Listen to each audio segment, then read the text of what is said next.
कत्ल करने के लिए हमेशा खंजर या गोली की जरूरत नहीं होती।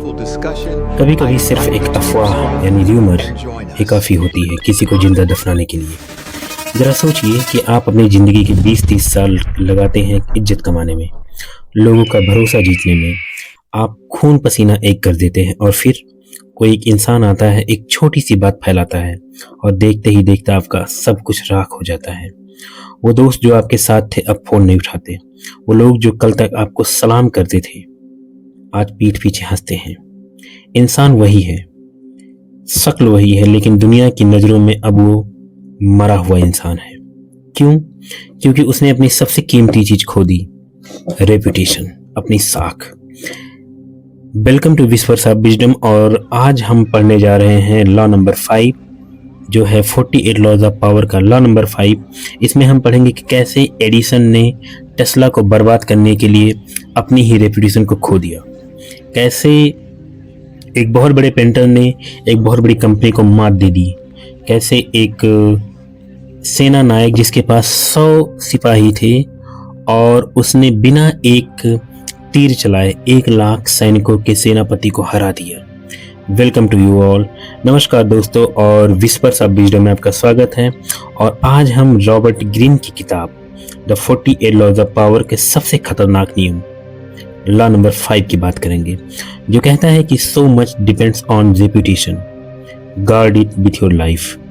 इसका मतलब ये हुआ कि सब कुछ आपके इमेज यानी साख पर निर्भर करता है, इसे अपनी जान से भी ज़्यादा हिफाजत से बचाओ। अगर आपको लगता है कि दुनिया फेयर है और सच्चाई की ही जीत होती है तो यह वीडियो शायद आपका भ्रम तोड़ दे, लेकिन अगर आप इस क्रूर दुनिया में सरवाइव करना सीखना चाहते हो तो अगले 10 मिनट मेरे साथ रहिए। दोस्तों, क्या आपने कभी अपनी लाइफ में एक ऐसा कोई इंसान देखा है जो कमरे में घुसता है तो सब चुप हो जाते हैं?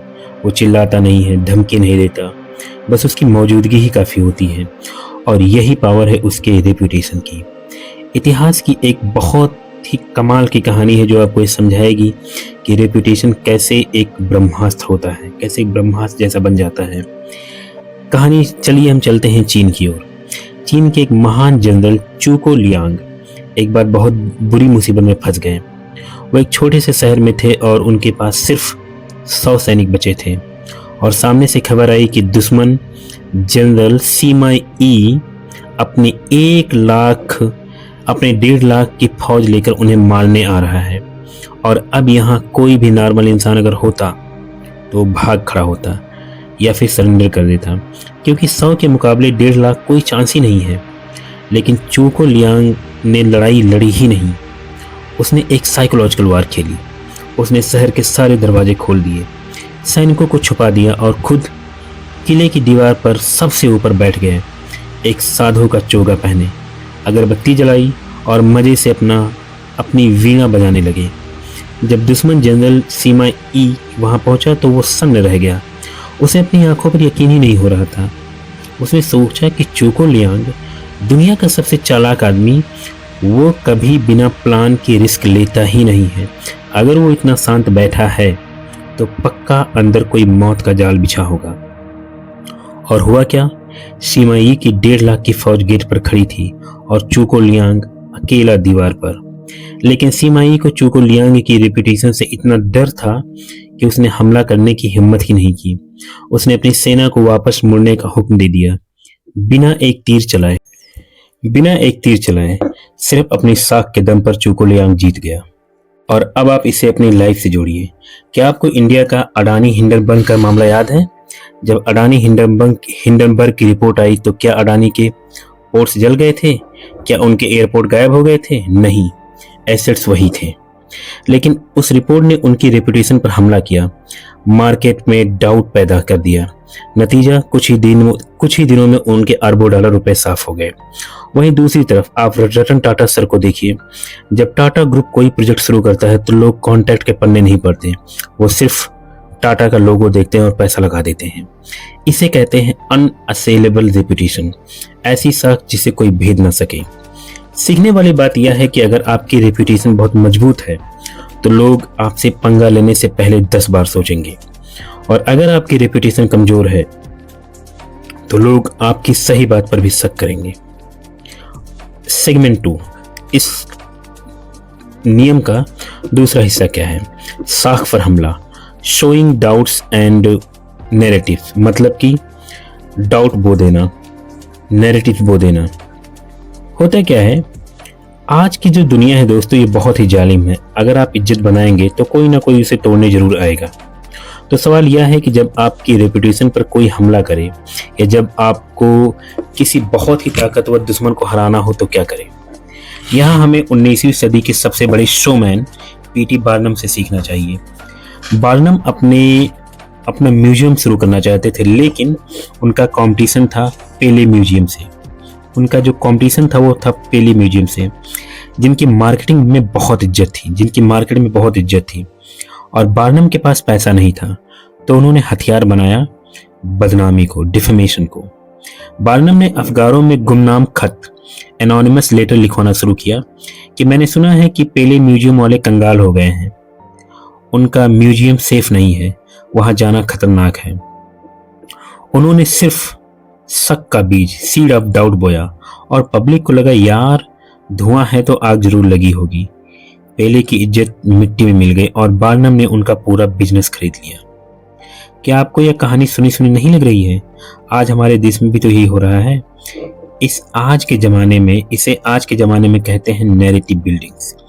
अगर आप इंडियन पॉलिटिक्स को देखिए तो एक बड़े नेता को सुनियोजित तरीके से पप्पू साबित किया जाता है। हजारों करोड़ों खर्च करके एक ऐसी मीम्स और क्लिप्स चलाई जाती है कि जनता के दिमाग में बस जाए कि यह इंसान तो बेवकूफ़ है। दूसरी तरफ किसी और नेता के लिए तानाशाह का नैरेटिव सेट किया जाता है।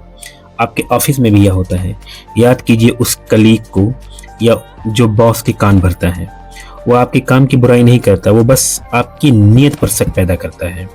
सर काम तो ठीक है, लेकिन मुझे लगता है कि ये लड़का कंपनी छोड़ने का प्लान कर रहा है। बस इतना काफ़ी है बॉस का भरोसा तोड़ने के लिए। और रॉबर्ट ग्रीन कहते हैं कि अगर आपका दुश्मन बहुत ताकतवर है तो उससे कभी सीधे मत लड़ो, उसकी रेपुटेशन में छेद कर दो और जनता उसे अपने आप निपटा देगी। तीसरा इस नियम का सेगमेंट है दोस्तों, इज्जत का गिरना। इसे बोलते हैं द कॉन्टेक्स्ट ट्रैप। अब इस वीडियो का सबसे कड़वा सच ये है और इसे बहुत ध्यान से सुनिएगा क्योंकि ये आपके और मेरे साथ कभी भी हो सकता है। रेपुटेशन पत्थर की लकीर नहीं है, यह समय के साथ बदलती रहती है। इस किताब में एक कहानी है और कहानी के जो नाम है उसका नाम है मीजू सियाकी। वो राजा का सबसे चहेता इंसान था। ये कहानी चाइना की है और एक इंसान था जिसका नाम था मीजू सिया, जो राजा का सबसे चहेता इंसान था। एक दिन वो बगीचे में टहल रहे थे और मीजू सिया ने एक आड़ू खाया। वो बहुत मीठा था तो उसने आधा खाया और बाकी आधा हिस्सा राजा को दे दिया। राजा बहुत खुश हुआ। उसने कहा देखो यह मुझे कितना प्यार करता है, इतना स्वादिष्ट फल इसने खुद ना खाकर मुझे दे दिया। कुछ साल बीते, मीजू सिया की खूबसूरती ढल गई, राजा का मन भर गया और अब उसी राजा ने भी जब मीजू सिया को देखा तो गुस्से में कहा यह वही बदतमीज है जिसने एक बार मुझे अपना खाया हुआ जूठा फल खिलाया था। अब देखो दोस्तों, एक्शन वही था, फल खिलाना, लेकिन परसेप्शन बदल गया, नजरिया बदल गया। पहले वो प्यार था और अब वो अपमान बदल गया। दोस्तों इसे आज के ज़माने में हम आईपीएल में देख चुके हैं। हार्दिक पांड्या का उदाहरण लीजिए।